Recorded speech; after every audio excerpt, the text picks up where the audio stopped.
Bueno, les contaba temprano que ayer ocurrió una suerte de malentendido alrededor de un comentario que hice yo el martes durante el pase con el señor Lanata, aquí en Radio Mitre, cuando en algún momento dije algo así como que vamos a tener que encontrar un formato más autoritario para contener a la Argentina. Lo que quiso hacer una denuncia apareció públicamente como una defensa, un error, un malentendido, sin duda abonado por mi modo inapropiado de referirme al asunto. Pero en cualquier caso, aparecí públicamente ayer defendiendo algo que, en rigor de verdad, pretendo combatir. O para ser menos pretencioso, en todo caso, pretendo por lo menos advertir, ¿no es cierto? La deriva autoritaria que va adoptando la Argentina, y no solo la Argentina, es un asunto sobre el cual hay ejemplos cotidianos y elocuentes, y uno de ellos, de hecho, acaba de ocurrir hace muy pocos minutos, ¿no? Cuando otra vez este señor Jorge Rachid, asesor del gobernador Kicillof en materia de salud, escribió, hace minutos nomás, hace un mes pedíamos un botón rojo intermitente por zonas epidemiológicas incendiadas. Ahora exigimos el cierre total por la vida, ¿no? Como si él no fuese el gobierno que puede disponerlo. ¿Se lo exige a quién? ¿Al Fondo Monetario? ¿Qué sé yo? Los escenarios dramáticos todavía no llegan. Los cultores pro muerte reaccionarios deberán ser responsables de las muertes porque mienten al pueblo. Y agrega esto, atención, porque están colapsados, pero lo niegan en público por especulación. Son las patéticas miserabilidades canallas, criminales, porque apuestan a contar muertes para facturarle al gobierno. Necesitan el caos para promover el golpe, para proteger y cuidar sus privilegios. Nosotros luchamos por la vida. No hay nada más dramático, o en todo caso ridículo, que intentar sofocar un golpe imaginario. ¿Se imaginan eso? Es decir, es el Locos Adams, ¿no es cierto? El quinteto de la muerte, ¿no? Es decir, intentar sofocar un problema que no existe. Eso puede ser grave, ¿no es cierto? Pero lo hemos visto muchas veces en el mundo últimamente. En Venezuela, por ejemplo, se sofocan todo el tiempo golpes inexistentes. Bueno, Rusia, ¿no es cierto? China, en Hong Kong. Hay muchos ejemplos de líderes o políticos que imaginan esta suerte de conspiración permanente. Así que este dato del señor Rachid reciente me confirma que Argentina es un país que tiene una deriva autoritaria que va adoptando cotidianamente, sobre el cual hay ejemplos, repito, elocuentes y cotidianos, entre ellos este que acabo de comentarles. El comentario del martes fue parte de una secuencia de comentarios que yo vengo formulando sobre este tema desde hace por lo menos 2 meses. Lo comencé en un desarrollo que me permitió hacer en su programa Jorge Fernández Díaz hace un tiempo, que han sido inspirados en una serie de acontecimientos mundiales y locales, que comenzaron con los impulsos antidemocráticos del presidente Trump, asunto sobre el cual ustedes saben que yo he comentado mucho, y cómo esos impulsos antidemocráticos afectaron al mundo, y cómo el presidente Biden postuló un cambio radical, un nuevo orden. Trump de algún modo postulaba una suerte de alianza de populismos y Biden postula una alianza de democracias, ¿no es cierto? Es más, el presidente Biden ha dicho hace pocos días que la democracia en el mundo está en peligro, y ha ofrecido inclusive una alianza democrática para enfrentar a lo que él llamó los regímenes autocráticos, ¿no es cierto? Ayer miércoles por la mañana participé de una reunión con unos colegas periodistas muy importantes y les comentaba también temprano que uno de ellos me dice, che, ayer fuiste tendencia en las redes. Y yo, ¿por qué? Por tu comentario sobre los formatos autoritarios. Entonces yo dije, sí, claro, obviamente vengo hablando del tema hace mucho tiempo, ¿no? Pero yo advertí que tanto él como otros me miraran con cara rara, como diciendo, este tipo se volvió loco, ¿no? Y durante la tarde de ayer advertí que había mucha gente, algunos probablemente algo exaltados, con alguna denuncia incluida, por algo que yo creí que se sobreentendía, por lo menos para los oyentes del programa, siendo que yo venía planteando, advirtiendo, denunciando o subrayando el problema desde hace mucho tiempo. Por lo tanto, me veo en la obligación profesional, por cierto, de poner un poco en orden esta idea de que aparecí públicamente defendiendo algo que en rigor de verdad lo que pretendía era, en todo caso, combatir, y seguramente como consecuencia de alguna deficiencia mía en el lenguaje, de un comentario formulado a las apuradas, que por supuesto sonó muy mal, y que en ningún caso pretendo mencionar que me han sacado de contexto, ni mucho menos, porque efectivamente la frase que yo utilicé fuera de contexto, sacada de contexto o lo que sea, fue una frase mal explicada, al punto que parecí promover algo que en rigor de verdad yo pretendo denunciar. Lo que no pretendo con este comentario que viene ahora es que tenga el mismo impacto que esa descolocada frase que yo utilicé, siendo que los portales, las redes, los canales de televisión se ocupan de los escándalos, no de los, si esto fuese uno obviamente, ¿no? Y no de los asuntos serios. Dicho esto, permítame desarrollar una idea que me parece importante a esta altura del partido y que de algún modo conecta con este extravío novedoso del señor Rachid, que pretende sofocar un golpe que por supuesto está en su imaginación, o la imaginación del señor Kicillof, o en todo caso la imaginación del señor Kirchner. Está bastante claro que gran parte del mundo ha experimentado un retroceso en el papel que juegan las instituciones democráticas, la división de los poderes, el respeto a las libertades, obviamente la de expresión especialmente, e incluso hasta los procesos electorales. Trump ha puesto en duda en su momento un proceso electoral, y eso ocurre en muchas partes del mundo. China y Rusia han jugado un papel muy destacado en este deterioro, como lo ha jugado Trump, ¿no? Y como lo han jugado los Kirchner en Argentina, es decir, que no han sido, y vamos a verlo enseguida, difusores de la creídos de la división de poderes y de la democracia. América Latina no es una región ajena a este lamentable fenómeno. Venezuela es obviamente un ejemplo muy extremo, pero en parte de Centroamérica ocurre lo mismo. En el Brasil del extraviado Bolsonaro va camino a volverse un régimen más autocrático. Perú enfrenta una elección dramática el próximo 6 de junio entre un candidato extremadamente radicalizado y una candidata corrupta y golpista. Y en Chile puede ocurrir lo propio en las elecciones que va a celebrar a fin de año, con candidatos, algunos de ellos dramáticamente antisistema, ¿no? Y alineados aparte con el chavismo. En Europa hay países que se han vuelto directamente autocráticos.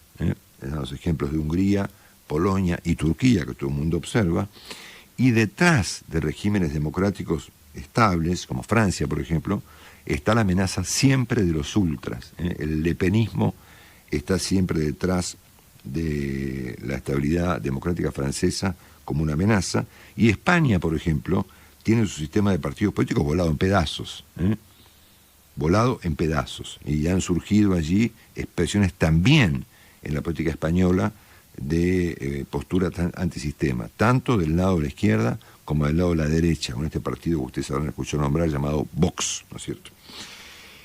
Ni hablar de lo ocurrido en Estados Unidos, con Trump. Jamás habíamos visto semejante criatura antisistema al frente de la democracia más importante de Occidente, ¿no?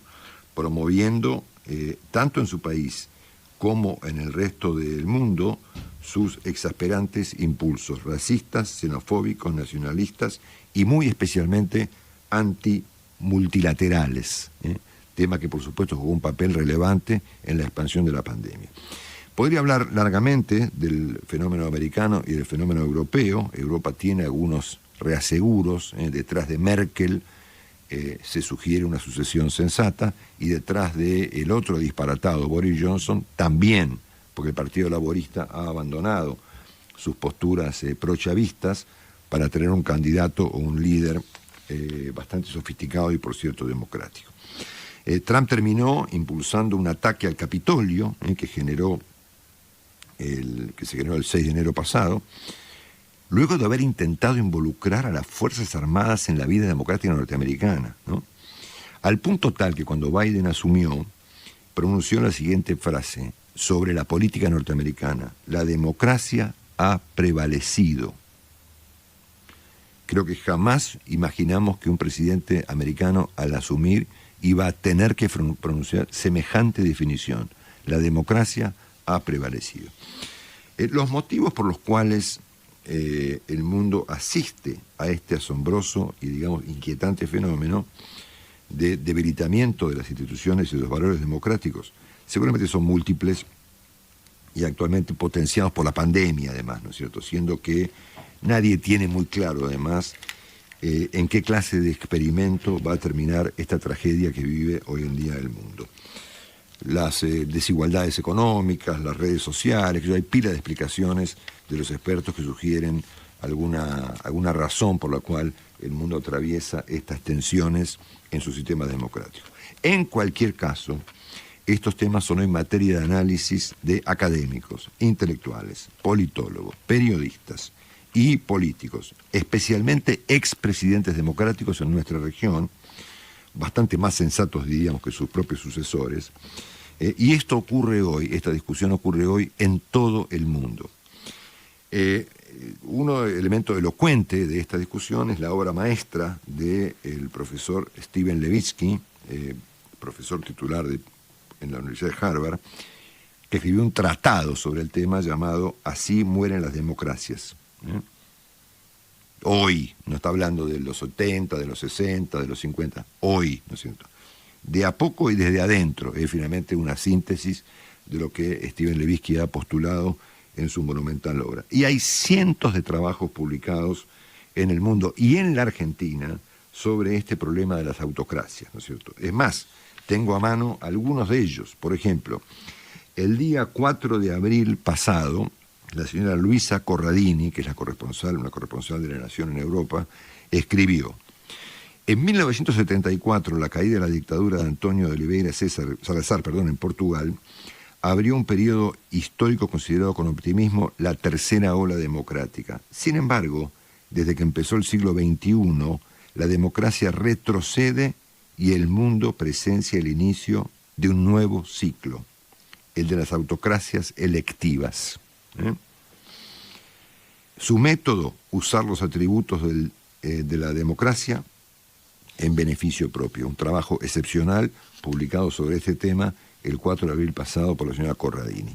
La Nación escribió una editorial sobre el asunto el día 18 de abril pasado llamado La escalada autoritaria, en referencia, por supuesto, a la República Argentina. Y apareció inclusive un libro sobre este tema, firmado por Héctor Gullotti y por Santiago Kovaldov, presentando un alegato en favor de los ataques, en favor de las ciudades republicanas y, por supuesto, criticando sus ataques. La pandemia ha agravado este cuadro de cosas y hay tipos de una enorme envergadura. Cito uno de ellos, Bernard-Henri Lévy, un filósofo francés que ha planteado que las medidas excepcionales por el coronavirus son efectivamente muy peligrosas, sobre todo la conexión entre la biología y la informática, ¿no es cierto?, o la tecnología, que está generando, o ha generado muchas preocupaciones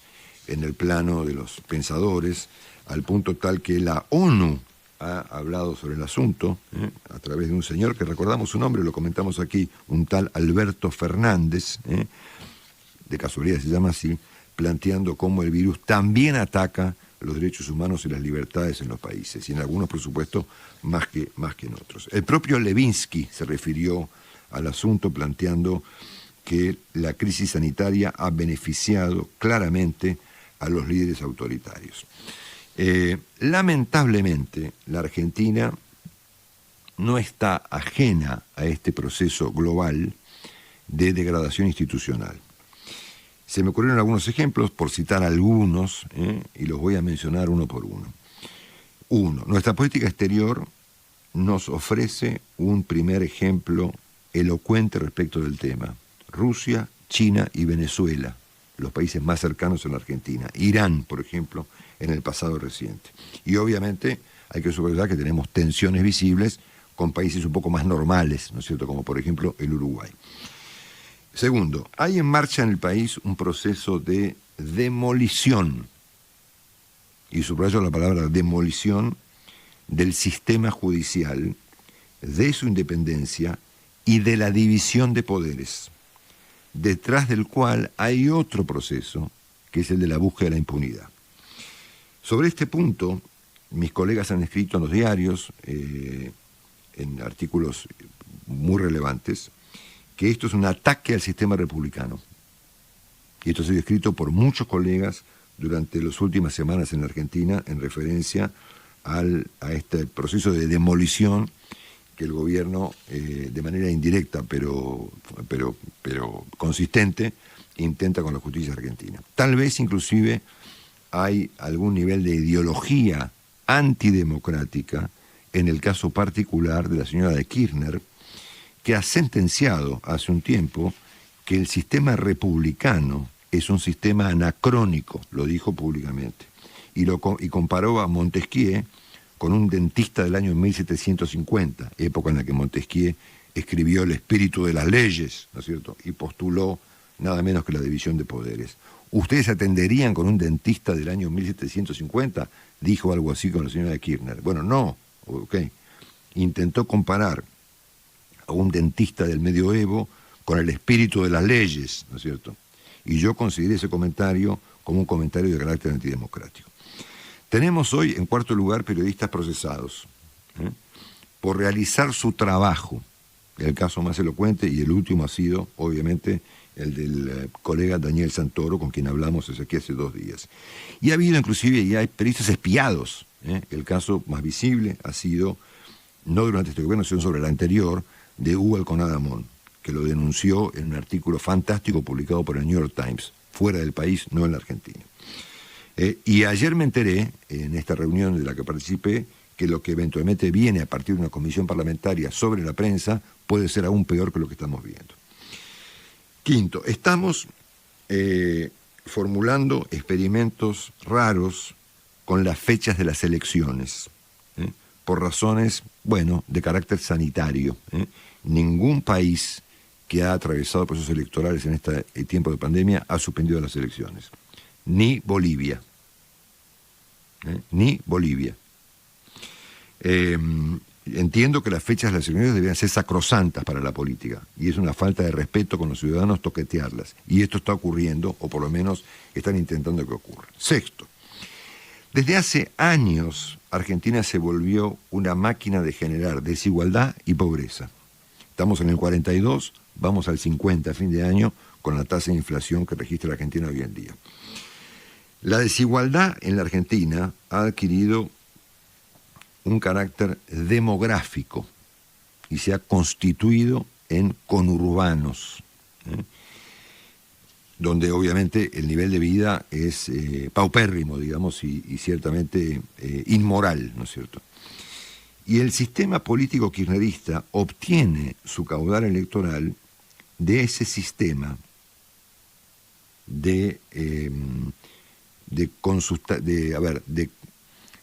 fijación de la pobreza en el plano demográfico. Si la pobreza estuviera repartida, digamos, democráticamente en la Argentina, sería más complejo que un grupo político explote ese formato. Pero los conurbanos nos ofrecen el espectáculo de que la pobreza lamentablemente está toda junta, ¿no es cierto?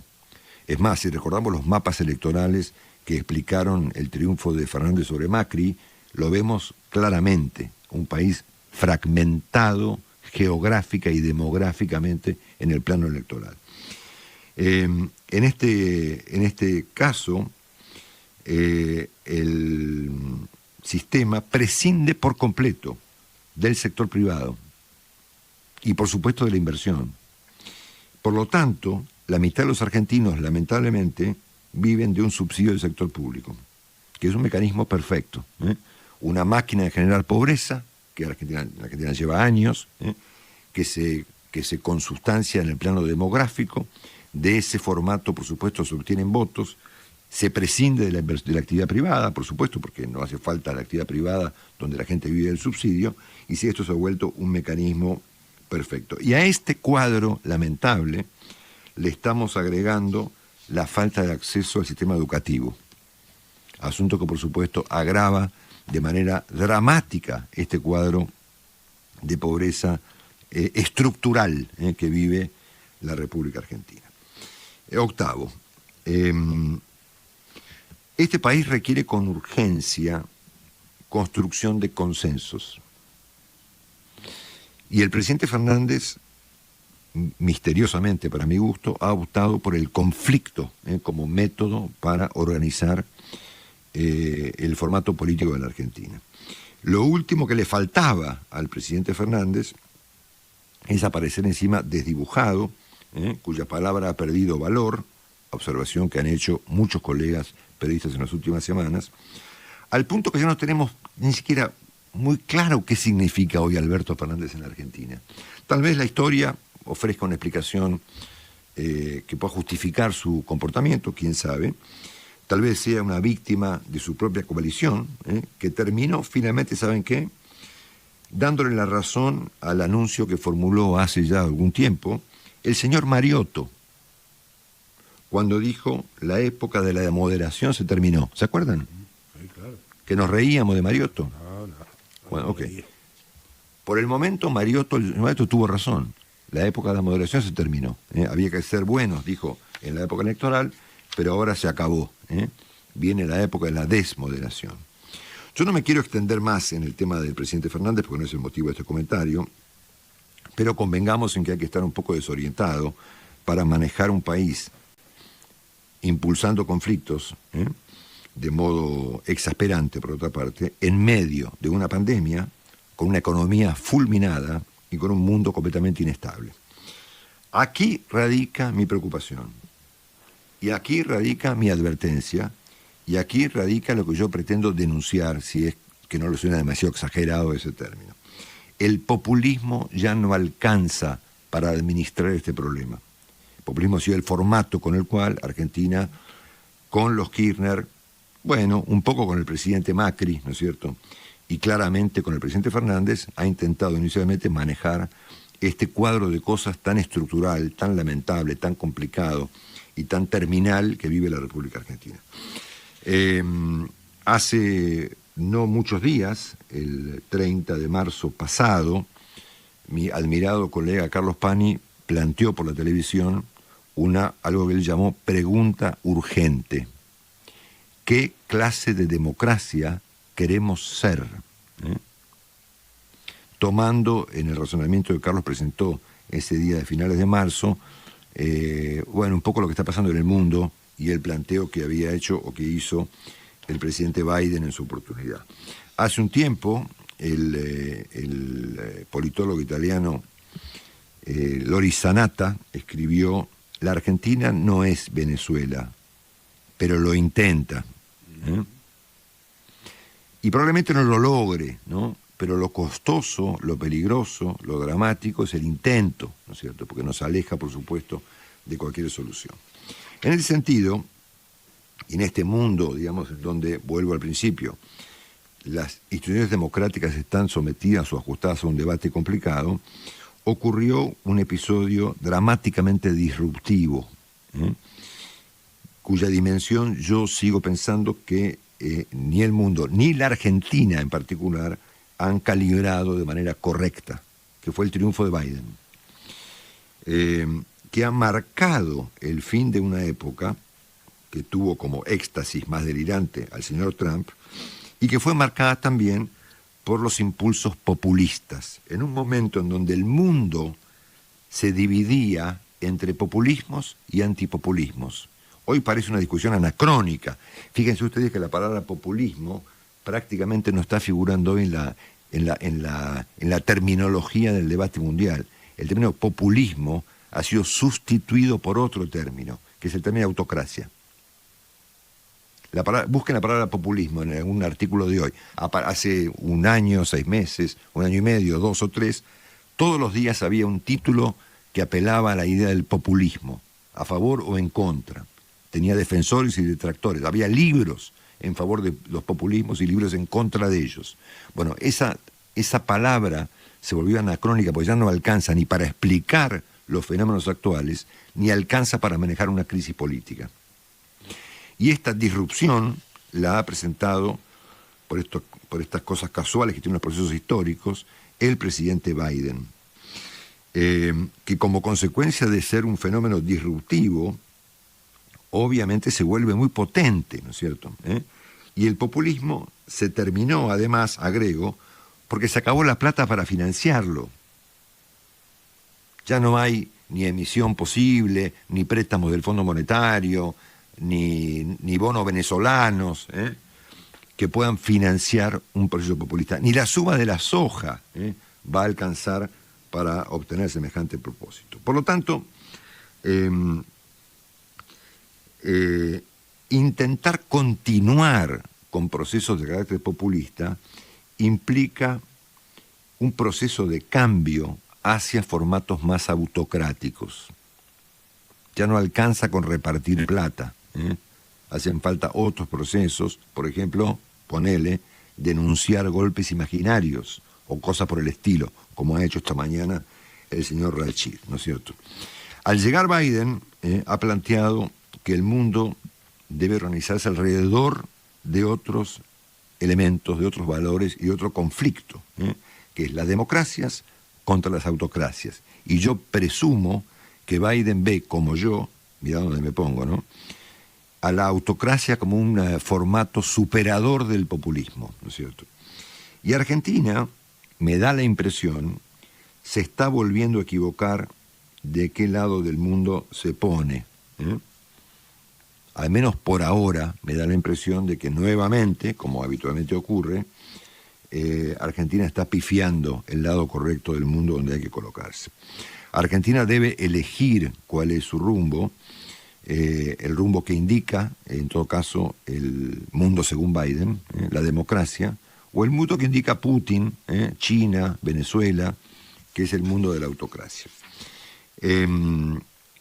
Es muy complicado, considerando el estado de cosas que presenta la Argentina, manejar las cosas de modo populista. Por eso yo temo, por eso yo advierto, por eso yo denuncio y por eso me preocupo por el fenómeno autocrático que está ocurriendo en parte del mundo y por supuesto eventualmente en la Argentina. Y como decíamos el otro día, ya no hace falta un Chávez o un Stroessner o un Videla para generar un formato autocrático, o peor que eso. Hace falta un idiota.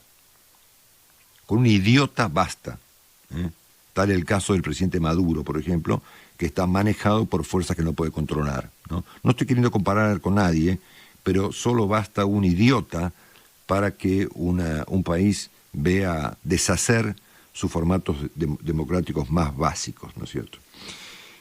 Termino esta larga exposición que pretende ser una explicación a mi desafortunada frase dicha en el programa de Jorge Lanata, otra vez citando a Carlos Pañi en un comentario que hizo el 15 de diciembre del año 2020, comentario muy interesante que formuló por televisión, que terminó con esta frase: la tristísima historia de Venezuela, en muchas dimensiones, está hablando de nosotros. Hablan de Venezuela, hablan de nosotros. Si Carlos me permite, utilizo esta frase para explicar cuál fue el sentido de mi preocupación y de mi comentario de estos días.